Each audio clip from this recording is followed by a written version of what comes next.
Hello, good morning, students, and have a nice day. Happy new year. आज हम आपको narration यानी अनिवार्य अंग्रेजी कंपल्सरी इंग्लिश में जो ग्रामर का पार्ट है नरेशन, जिसको हम डायरेक्ट इनडायरेक्ट स्पीच भी कहते हैं, डायरेक्ट सेंटेंसेस से इनडायरेक्ट स्पीच कैसे बनाते हैं, इसके बारे में कुछ इंट्रोडक्टरी बातें होंगी। नरेशन जैसे नाम से लगता है, नरेशन का मतलब होता है डायरेक्शन, निर्देशन।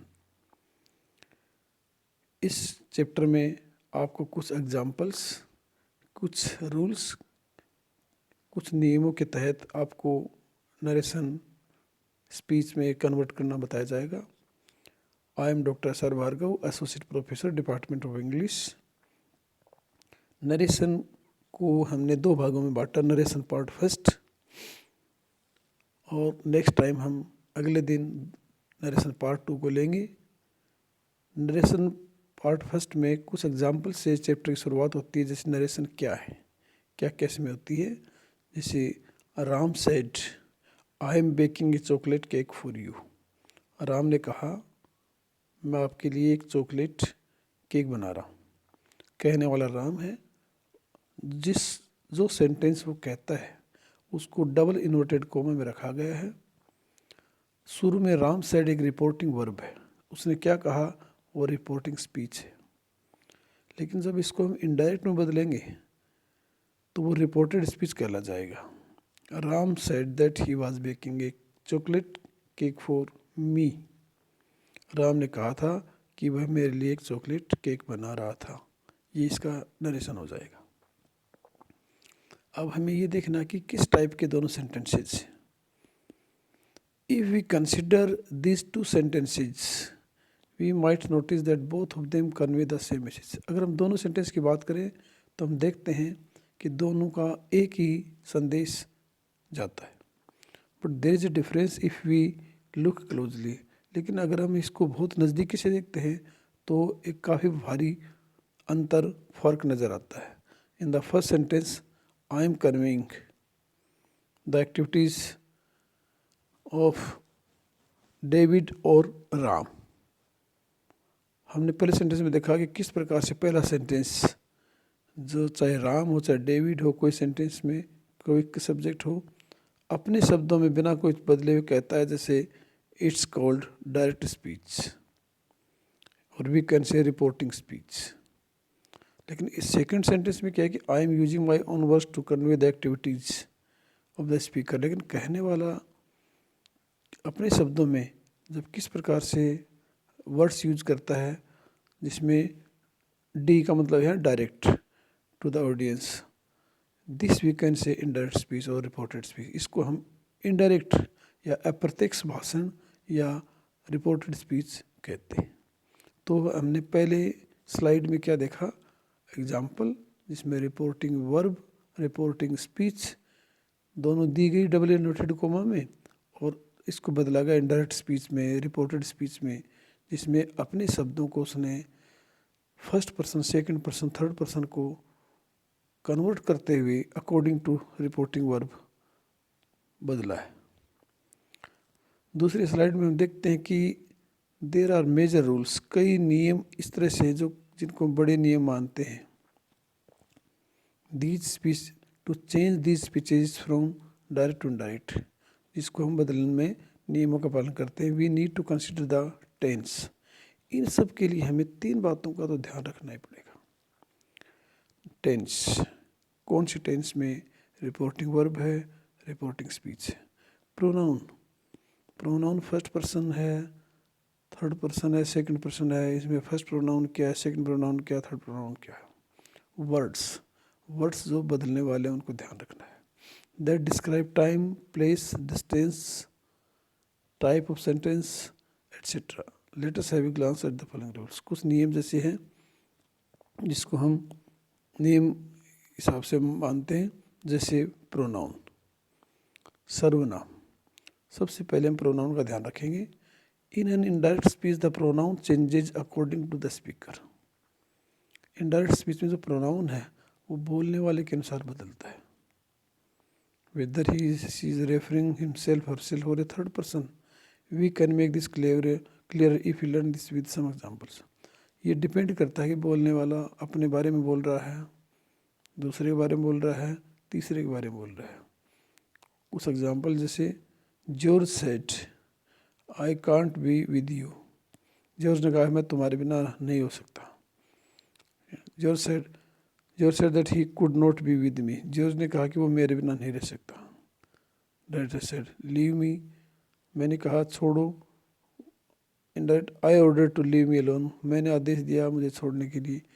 इन this sentence the speaker is same. कहने वाला सेम है. So there is no change in the indirect speech. इसलिए कहने में कोई फर्क नहीं, क्योंकि कहने वाला अकेला है, इसलिए प्रोनाउन में कोई चेंज होगा ही नहीं इनडायरेक्ट स्पीच में. इसके अलावा टाइप्स ऑफ टेंस सेंटेंसेस. किस टाइप के सेंटेंस को हम बदलते हैं? जैसे रिपोर्टिंग इंटरोगेटिव सेंटेंस. अगर रिपोर्टिंग जो सेंटेंस है वो प्रश्नवाचक है. If there is a yes no question in the direct speech then the reported speech will be start with the whether or if and the reported clause form will be subject plus verb.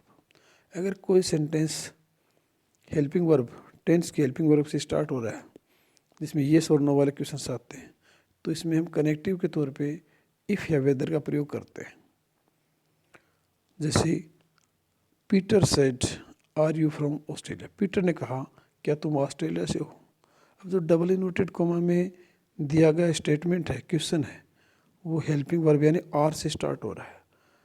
इसलिए are is M R जो भी शुरुआत में आए inverted coma के अंदर, तो वो हमेशा इफ़ में या वेदर में बदल जाएंगे. ज़्यादातर स्टूडेंट्स इफ़ को चेंज सेलेक्ट करते हैं क्योंकि ये काफ़ी ईजी है. Indirect Peter asked if I was from Australia. Second, in the indirect speech, questions starting with who, whom, when, how, where and what, the WH word would be the subject or subject of the reported speech. Second sentence जो काफ़ी questions आगे दिए गए हैं उसमें helping verb के स्थान पे जो स्टार्ट हो रहा है वो है WH. क्वेश्चन है वो क्वेश्चन के तौर पे इन्वर्टेड कोमा में शुरू में ही WH से स्टार्ट हो रहा है, तो उसमें कोई कनेक्टिव नहीं आएगा. वो कनेक्टिव ऐसा कैसा WS वाला ही वर्ड होगा. जैसे direct bread said who will come with me. Bread asked who would go with me. कहने का मतलब है कि WH में यहाँ पे कोई परिवर्तन नहीं होगा, सब्जेक्ट वही होगा. Next, reporting statement. Reporting statement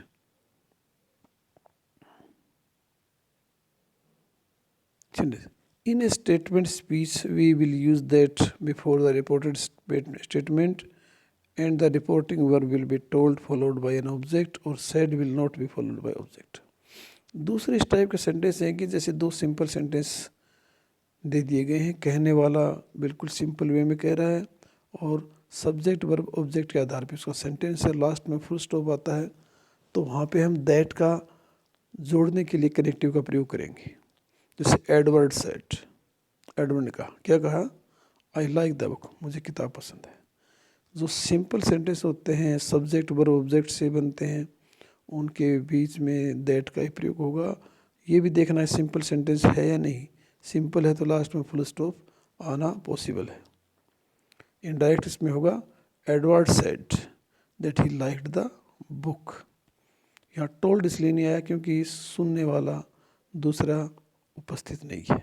अकेला होता है ना स्पीकर तो सेड ही आता है, कोई दूसरा प्रेजेंट होता है तो सेड को हम टोल्ड या आस्क्ड में बदल जाते हैं.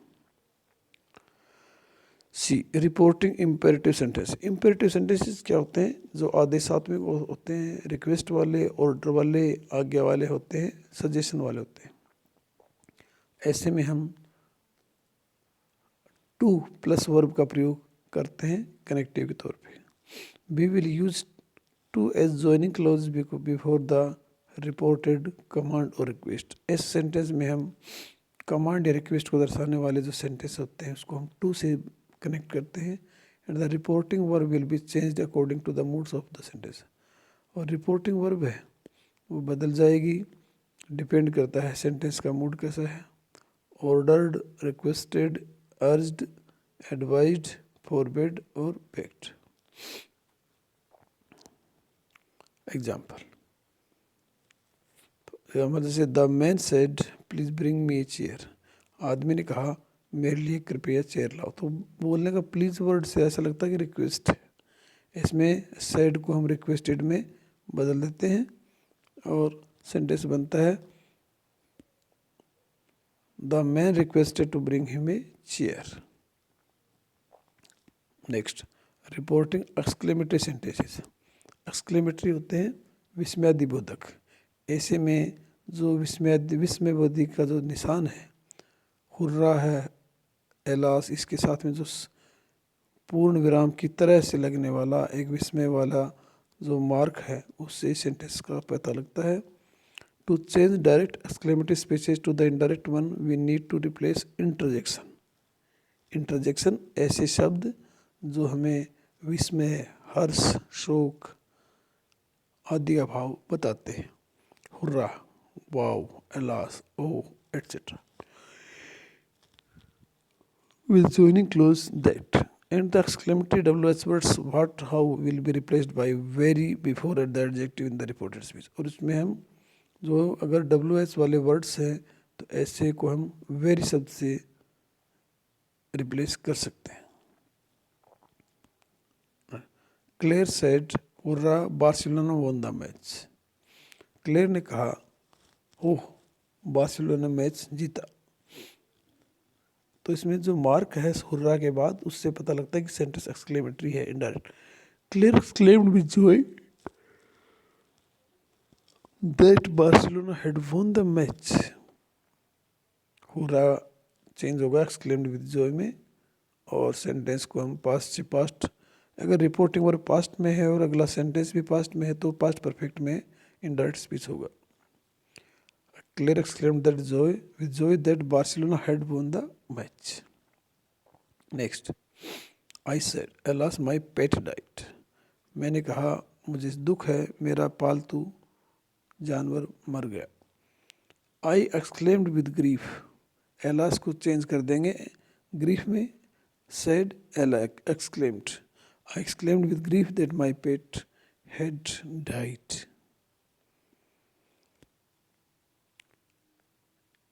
फर्स्ट पार्ट में हमने देखा कि किस प्रकार से जो सेंटेंस है उसको सिंपल, इंटरोगेटिव, एक्सक्लेमेटरी, तीन तरह के सेंटेंस हम बना सकते हैं। सिंपल सेंटेंसेस में ध्यान रखना है, दैट का कनेक्टिव के तौर पर प्रयोग करना है, इंटरोगेटिव में WH वर्ड का प्रयोग करना है, और एक्सक्लेमेटरी में एक्सक्लेम्ड विद का प्रयोग करना है। इसके अलावा शुरू में हमने एक चीज़ नोट की कि किस प्रकार से पहले अगर हम इसकी कंसेप्ट को समझ जाते हैं तो डायरेक्ट कोई कठिन नहीं है। कंसेप्ट का मतलब है सेंटेंस, पहला ही सेंटेंस है राम सेड। राम सेड क्या है? राम सेड एक डायरेक्ट स्पीच में रिपोर्टिंग वर्ब है। रिपोर्टिंग वर्ब यानी जिस टेंस में वो कहता है उस टेंस की reporting verb. Ram said past tense में है, क्या कहता है? I am baking a chocolate cake for you. मैं आपके लिए एक चॉकलेट केक बना रहा हूँ। ये उस समय कहा जब उस पहला सेंटेंस रिपोर्टिंग वर्ब, दूसरा प्रेजेंट कंटिन्यूस में है, तो इसको भी हम पास्ट कंटिन्यूस में चेंज कर देंगे। पहले वाला डायरेक्ट स्पीच जिसको रिपोर्टिंग वर्ब में के तौर पे मानते हैं और सेंटेंस को रिपोर्टिंग स्पीच कहते हैं। सेकंड सेंटेंस में राम सेड दैट, ये कनेक्टिव जुड़ गया। He was baking a chocolate cake for me, पूरा सेंटेंस रिपोर्टिंग स्पीच को रिपोर्टेड स्पीच में कन्वर्ट कर दिया जाता है। एक चीज़ का ध्यान रखना, टेंस बदल गए, रिपोर्टिंग वर्ब भी टेंस वही रहता है लेकिन वर्ड्स चेंज हो जाते हैं। सही तीसरी बात है प्रोनाउंस का बदलना, जो हम आगे वाले में देखा किस प्रकार से कुछ नियम हैं जो इनको बदलते हैं, वो हैं टेंस, प्रोनाउन, वर्ड्स। इनके आधार पे हम सेंटेंस को हमने बदला। तो students, thanks for your nice cooperation and listening my lecture carefully. Thanks, we will see you soon. तब के लिए धन्यवाद। जय हिंद, थैंक यू।